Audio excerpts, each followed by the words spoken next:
Mapagpalang araw po sa inyong lahat. Ngayon po ay araw ng Miyerkules, ika-11 ng Marso. Pakinggan po natin ngayon ang mabuting balita ng Panginoon. Pagbasa mula sa aklat ng Deuteronomio. Nagsalita si Moises sa mga tao, "Ngayon, mga Israelita, upang mabuhay kayo ng matagal at makarating sa lupaing ibinigay sa inyo ng Panginoon, unawain ninyong mabuti at sundin ang tuntuning itinuturo ko sa inyo. Ngayon nga'y itinuturo ko sa inyo ang mga tuntuning ito upang sundin. Unawain ninyo ito at sunding mabuti. Sa gayon, makikita ng ibang bansa ang inyong karunungan at lawak ng pangunawa. Sa gayon, hindi nila mapipigilang sabihin ang ganito, ang bansang ito'y matalino at may malawak na pagkaunawa. Sinong Diyos ng ibang bansa ang handang tumulong anumang oras liban sa Panginoon? Aling bansa ang may tuntuning kasing inam na mga tuntuning ibinigay ko sa inyo ngayon? Ngunit kaiingat kayo. Ang mga bagay na inyong nasaksihan ay huwag ninyong kalilimutan o ipagwawalang bahala habang kayo'y nabubuhay. Ituro ninyo ito sa inyong mga anak at mga apo." Ang Salita ng Diyos. Salamat sa Diyos. Salmong Tugunan.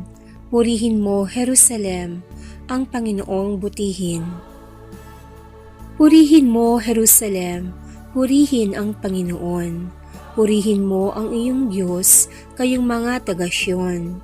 Yaong mga pintuan mo ay siya ang nag-iingat. Ang lahat ng iyong lingkod ay siya ang nagbabasbas. Purihin mo, Jerusalem, ang Panginoong butihin. Ginagawang matahimik yaong mga hangganan mo, bibigyan kang kasiyahan sa kaloob niyang trigo. Kung siya ay naguutos, agad itong natutupad, dumarating sa daigdig na hindi na nagluluwat.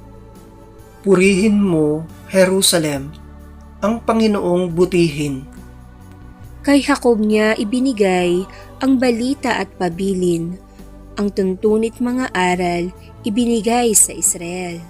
Ang ganitong karapatan ay wala ang ibang bansa pagkat hindi nila batid ang utos na itinakda. Purihin ang Panginoon.